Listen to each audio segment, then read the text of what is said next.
শুরু করে এই এসআইআর কে সামনে রেখে নির্বাচন কমিশনের নির্দয়তার জন্য আমাদের 126 জন নাগরিক বাংলার মানুষ তারা মারা গেছেন।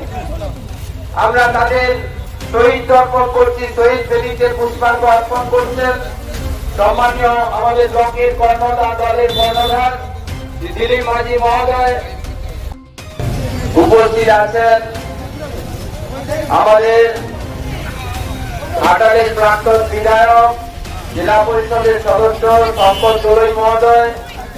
উপস্থিত আছেন ঘাটাল পঞ্চায়েত সমিতির সভাপতি শ্যামলী সর্দার মহোদয়া। উপস্থিত আছেন আমাদের ঘাটাল সাংগঠনিক জেলার এসসি এবং ওবিসি সেলের সভাপতি সম্মানীয় তন্ময় দোলই মহোদয়। উপস্থিত আছেন ঘাটাল ব্লক তৃণমূল কংগ্রেসের সাধারণ সম্পাদক তথা মাইনরিটি সেলের সভাপতি হাবিবুর রহমান সাহেব, আমাদের রাজা ভাই, আমাদের সর্বভারতীয় সাধারণ সম্পাদক অভিষেক বন্দ্যোপাধ্যায়।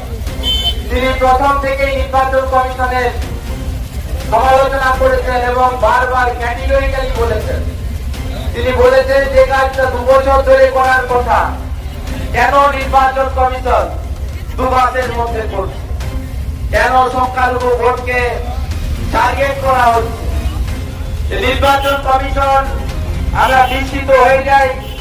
আমাদের যে যতগুলি গণতন্ত্রের পিলার আছে, ডেমোক্রেসির যতগুলো পিলার আছে, তার মধ্যে একটি নির্বাচন কমিশন।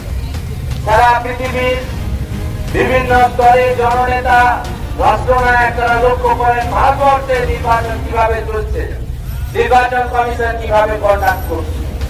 যবে থেকে বিজেপি ক্ষমতায় এসেছে, তার যে পবিত্রতা, নির্বাচন কমিশনের যে নিরপেক্ষতা, নির্বাচন কমিশনের যে স্বচ্ছতা, সেই স্বচ্ছতা পবিত্রতা হারিয়ে গেছে।